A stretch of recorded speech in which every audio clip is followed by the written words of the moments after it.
Stop watching this video if you haven't watched a video prior about why your dog may not be as good as you think. Watch that video, do the test, so you can see exactly where your dog's skill set is at.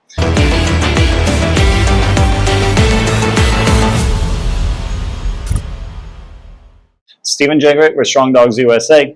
Now that you have done the test, let's get into a few things that we can do to improve not just your dog's ability, but also your ability as a handler to get your dog to where you think they ought to be.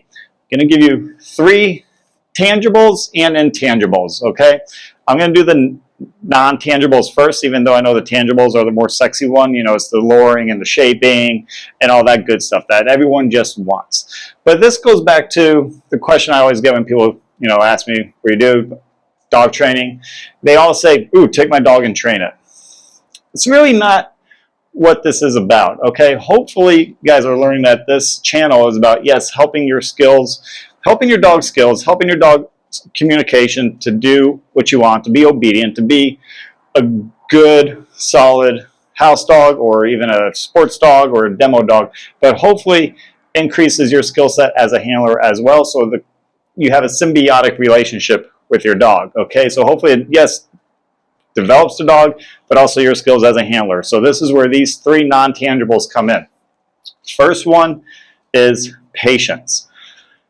God is testing my patience for sure. Me and God are like this, and we've been having some deep discussions about patience, and he still says I have a lot to learn about patience. It's not one of my virtues, so especially when it comes to Aria, when it comes to the business side of things, I still have a lot to learn and a lot of patience to still grow into. So you got to have a lot of patience as a dog owner, because if you don't, it can really put a ripe, kind of sour relationship together with you and your dog, okay? You got to think of it, I don't have kids, but got to have kids, or even if you're in a relationship with a person, you know, especially if you're in a relationship with a guy, we're stupid. So you got to have a little bit more patience so you can deal with our stupidity, okay? So you got to have patience and understand you're dealing with a live creature that breathes and thinks. Yes, it doesn't rationalize, and it's all about them. They're very selfish animals in that capacity, but they got to learn and develop, and it's a slow journey. So don't do yourself a disservice and start comparing your dog or you to other handlers and other dogs. That is a recipe for disaster, okay? So have patience and understand exactly the dog and you, where your both skill sets are at. And hopefully at the end, you're just worried about having the best dog possible and not comparing other dogs. Yeah, cool shit on Instagram and YouTube can help inspire you. That's fine, or a new trick to do, but don't start comparing your dogs, okay? Understand, have some grace, and be patient with your dog if they're not to the level that you see other dogs are at, okay? And I'm right there with you. A lot of these I'm falling on my own sword because I needed to change my thinking, because sometimes I can get in my head, and this is also kind of a, I don't know, a confession, if you will.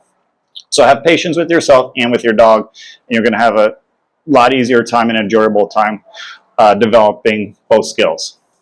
Number 2, expectations. One leads right into the other, but expectations.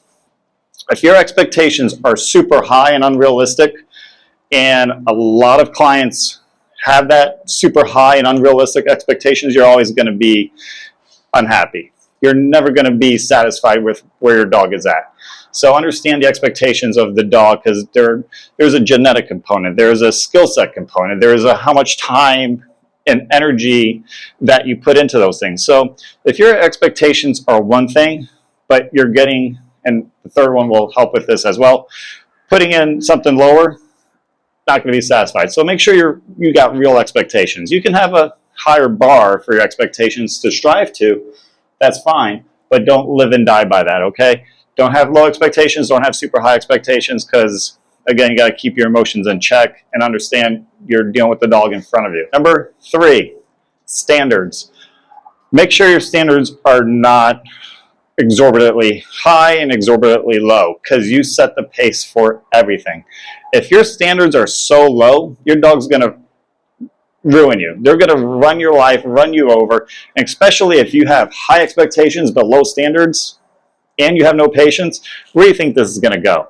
So make sure your standards are high And this will get into the training that we're about to do, because sometimes, and again, falling on my sword, I let things slide that I shouldn't. Outside on a training field, Arya can be very sharp, but at home, I let some things slide that I shouldn't, and now I'm paying the consequence. So when you're setting standards, it's all or nothing. It's black and white. It's zeros and ones. It's not sometimes a maybes. It's always, and that's it. Okay? So dogs see in those kinds of pictures. So if you have high standards with clear expectations and you have patience, you're going to have a killer dope-ass dog, and you're going to have a fun time with that dog.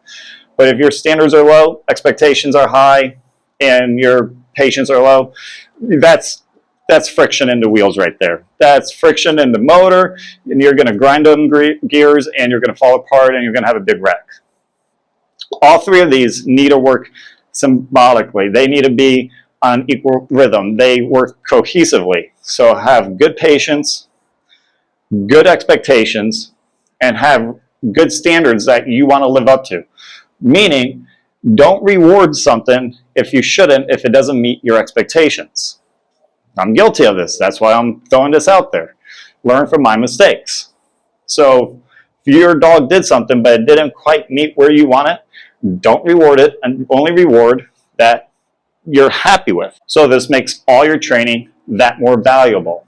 So that's the non-tangibles. Now let's get into some of the tangibles. There's a few ways of training. I'll give you 2 ways.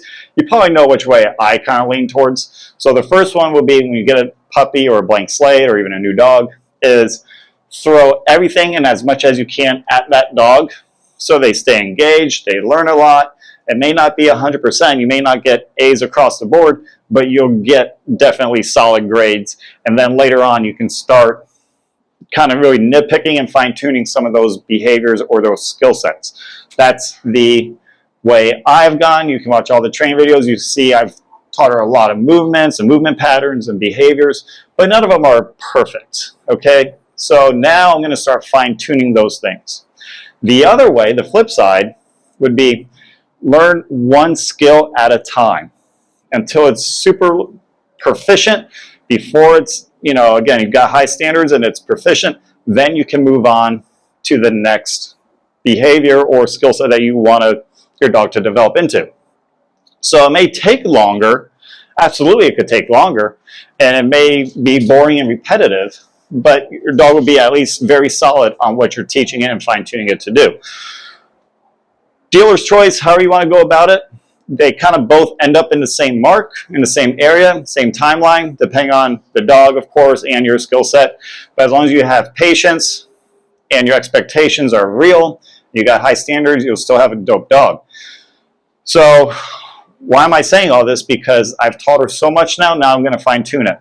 There are a few things in that test on the prior video exposed it. You saw it. I'm throwing myself out there. So the ones that she is not very solidified on, I'm going to spend more time doing it. So the training, my training anyway, will kind of be in 3 parts, even though in time-wise it's still about 7, 8, 9 minutes. So maybe 3 minutes each, which would be a lot of combos because I think they're cool and fun and she can get a lot out of them.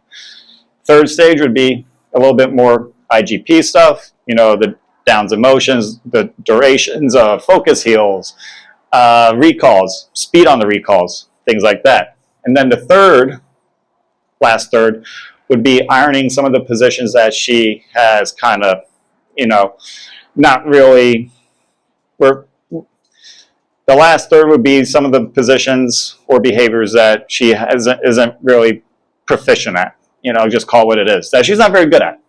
And I want to spend more time developing that. So that's how my training is going to be going and going forward. Today is Wednesday. So Wednesday the 18th, so I don't know when this video will be up, but tomorrow the 19th, she will be spayed. So she might be out of commission for at least a week or 2.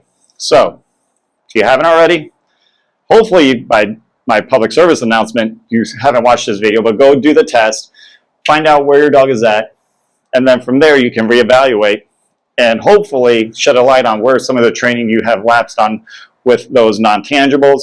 Is your patience low? Are your expectations unrealistic? or are your standards too high and too low? You let some things slide that you shouldn't have. Okay, we're all human, we all make mistakes. And this is what this channel is about, is getting us better so our dogs have the best and funnest life together. Next video will be about the training and actually putting those non-tangibles into play. So stay tuned to that. And if you haven't already, go ahead and subscribe to the channel. Much love. And if you're looking for a full breakdown on all the behaviors and skill sets that we've developed with Arya, go ahead to strongdogsusa.com. And some of those proceeds do help local dog charities and men and women in uniform. So talk to you next time. See you then. Peace.